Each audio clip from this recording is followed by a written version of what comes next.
My name is Maria Clayton, and I am a senior manager at M&P. I am delighted to have the opportunity to address you for a few moments prior to today's webinar. M&P is a leading national accounting, tax, and business consulting firm. We proudly serve the responsive needs of our clients in the public, private, and non-for-profit sectors, and we are committed to helping our clients, teammates, and community adapt to evolving landscape. We are proud to support organizations like the Chamber of Commerce and a partnership that aligns with business spirit and amplifies our values of leadership, excellence, commitment to enhancing our communities of where we work and live. Thank you for taking part in this session, and I look forward to connecting with you at a future Chamber event.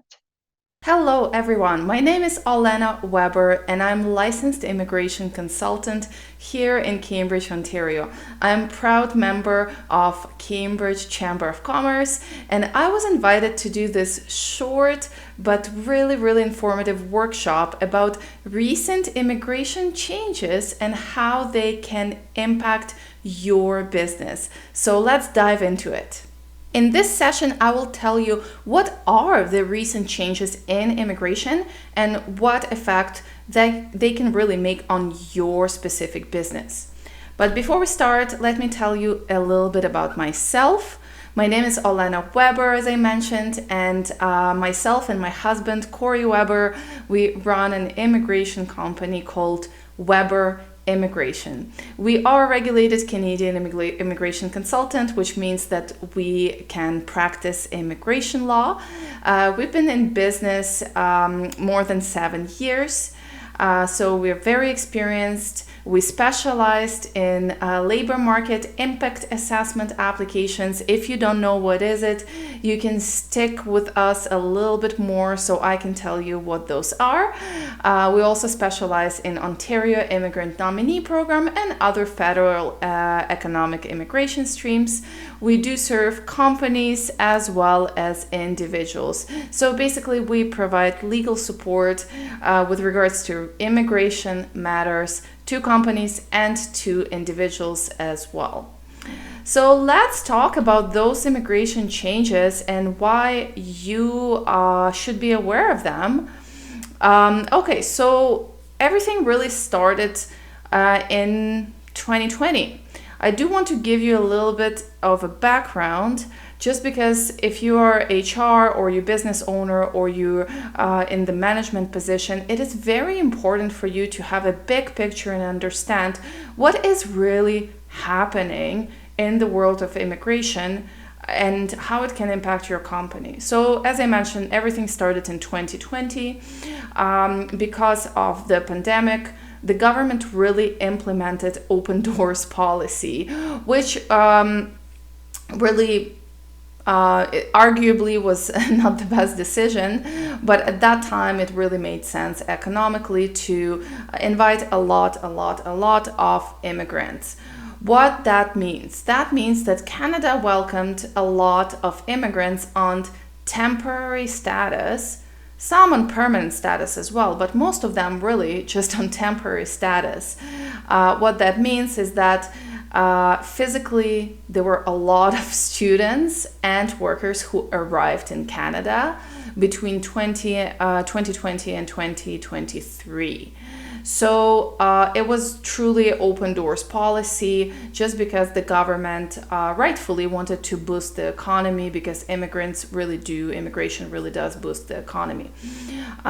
So there were so many just individuals, right?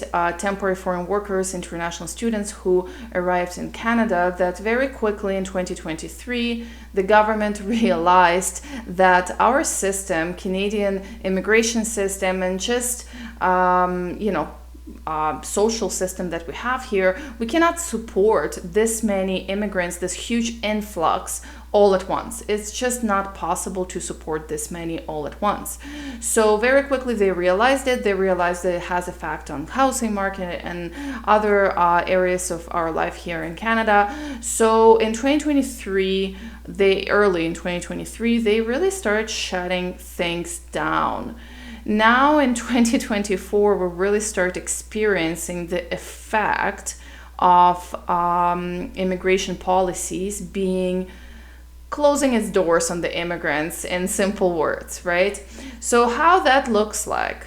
That looks like that federal and provincial governments, both ministries, they really started prioritizing only the most important occupations among immigrants. So immigrants, obviously, most of them, they work in certain jobs, they have certain educational work background. So what the government said essentially is that, okay, we have so many individuals physically present in Canada on temporary status, so like students and workers, that we physically cannot accommodate all of them and give to all of them the chance to apply for permanent status in Canada. So what we're going to do, we're going to accommodate only those immigrants that cover labor shortages in the occupation or in the labor markets in the fields of trades, so construction, one of the main ones, health, STEM, and to lesser extent, agriculture and transport.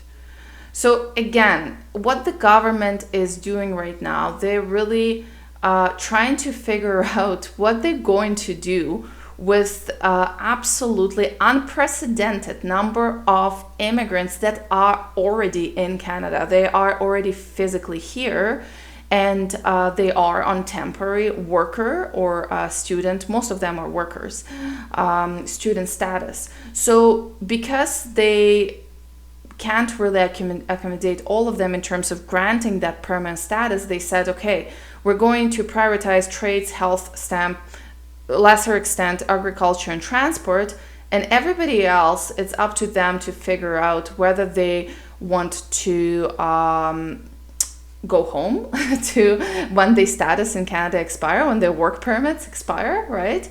Or what they want to do, or maybe they want to try to figure out some other ways to stay in Canada, right? So it's becoming a huge issue among immigrant community. I'm Ukrainian myself. I'm an immigrant. I came to Canada about 12 years ago, so I really understand what those applicants, immigrants, they really feel right now. But essentially, they're left with no avenues to extend their status. Now, most of foreign workers, they're granted their work permits for 3 years, okay? So within 3 years, they need to figure out how to transition to permanent residence, or at least how to extend their working status in Canada, because they need to be legal, of course, in Canada. So what's been happening is that, okay, that if you are in trades, one of the main sectors within trades has been construction. If you're in trades or health, everything is great. You're having a chance of your lifetime to apply for permanent residence in Canada. But if you are in any other occupations, and specifically food services being one of the most impacted, then you are having no options.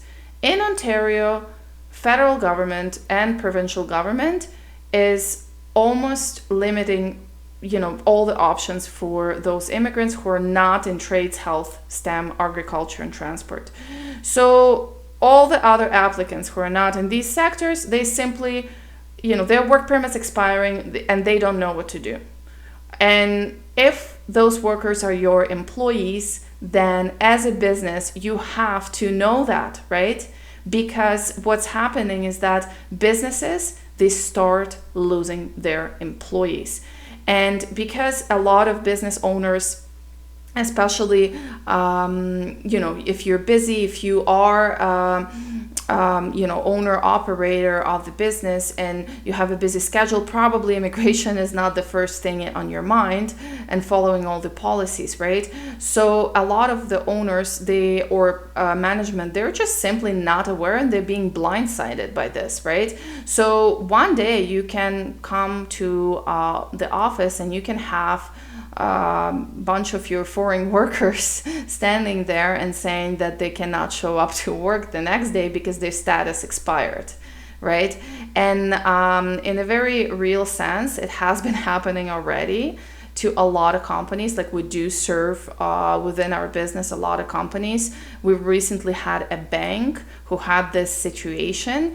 They had 12 workers showing up at the door of HR saying that they are quitting because the bank didn't support or didn't really do any actions in terms of extending statuses, or at least trying to figure out what to do with the statuses of these foreign workers, right? So this is a real situation that has been happening when the workers just quitting because either they are truly having their statuses expiring and they're packing their bags to go home in a very real sense, or they are trying to find other avenues. They're moving to other provinces that hopefully they hopeful that will give them better chances. So as a employer, you don't want to be blindsided by this trend. And I feel it's just not enough information out there for employers to handle this situation. So now let's talk about which businesses would be impacted. Almost all businesses would be impacted because, as I said, workers in only certain sectors would be prioritized or would be given a chance to extend their stay in Canada on permanent basis, right? So to apply for permanent residency. So even if you are running, for example, construction company, and you're like, okay, I'm in trades, so I'm all good. Most of my workers will not leave. Well, not all trade positions are being prioritized. So if you have your accountant on a work permit, accountant is not a trades position, right? So that accountant, if their work permit is expired, then most likely they will have to quit because they don't have other means really to apply for permanent residence or to extend their stay in Canada. So most of businesses would be impacted. Every business that is employing at least one foreign worker would be impacted. So that's important to understand that it's a problem for all of us. Now, the most businesses in service industries may be impacted just because service industry is just historically is reliant on temporary foreign workers. When we're talking about restaurants, cooks, especially in restaurants, fast foods, managers in fast foods, any sort of supervisors, also retail. A lot of retail would be impacted because those occupations simply not prioritized by the government. So the workers in those occupations, you can go to Walmart on Pine Bush and just see how much that location is reliant on temporary foreign workers, right? And if simply put, the business is not ready to support their workers further along in their immigration journey, then those workers will quit their jobs because their statuses eventually will expire. What you can do about it, we'll talk in a second. So it's just simply put inevitable that your business will be impacted by this if you employ any individuals on work permits or study permits in Canada. So let's talk about very concrete action steps, what you can do to be protected, to protect your company from unexpected. Okay, number one, you need to identify foreign workers that are currently working at your company and what are their work permit expiration dates. I've seen many companies, including huge, big companies, that simply don't have a registry when their foreign workers' statuses are expiring. I would say 80% of businesses, they actually don't have a database or registry when their foreign worker statuses are expiring, which is absolutely insane because you are in risk if you don't know when your worker status is going to end. And if you know, so if you identify your foreign workers, whether it's one person or 50 people, it really doesn't matter because the next step, you would need to have a conversation with that individual and ask them, okay, what are your plans? especially if their work permits are expiring in 2024 or 2025, because these individuals would be heavily impacted by the trends in terms of immigration policies, and simply put, that immigration is shutting down right now. If you have any workers that work permits expiring in 2024, 2025, it is very important to have conversation with them and see what are their immigration plans, what are they intending on doing, and what's the plan. Because if you are, as an employer, intending to retain that talent, you are relying on that worker, you again don't want to be blindsided, and so they quit or they ask you for support 1 week before their work permit expires, right? You want to plan things properly. Now, what's important here to understand is that as an employer, you can assist your foreign worker in supporting their work permit extension and or permanent residence application. So as an employer, you have a discretion, and you may exercise that discretion to educate yourself, to learn about the process, and to consider supporting your worker for work permit extension. So what is it extremely important is to create company-wide policy. Even if you're a small business, even if you have under 10 employees, it's still very important to create company-wide policy, whether you provide support, immigration support to your workers. What immigration support means? As an employer in Ontario, you can support your workers in 2 ways. Way number 1, you can submit an application as an employer, as a business. You can submit application for what's called LMIA. It's a labor market impact assessment. This is a fairly straightforward application that you can submit to Service Canada.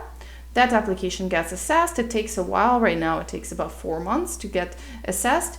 That application gets assessed, and Service Canada is just simply assessing whether you employing your temporary foreign worker is going to benefit or impact labor market. Most of the assessments right now are no problem. A lot of them are really positive if things are done correctly.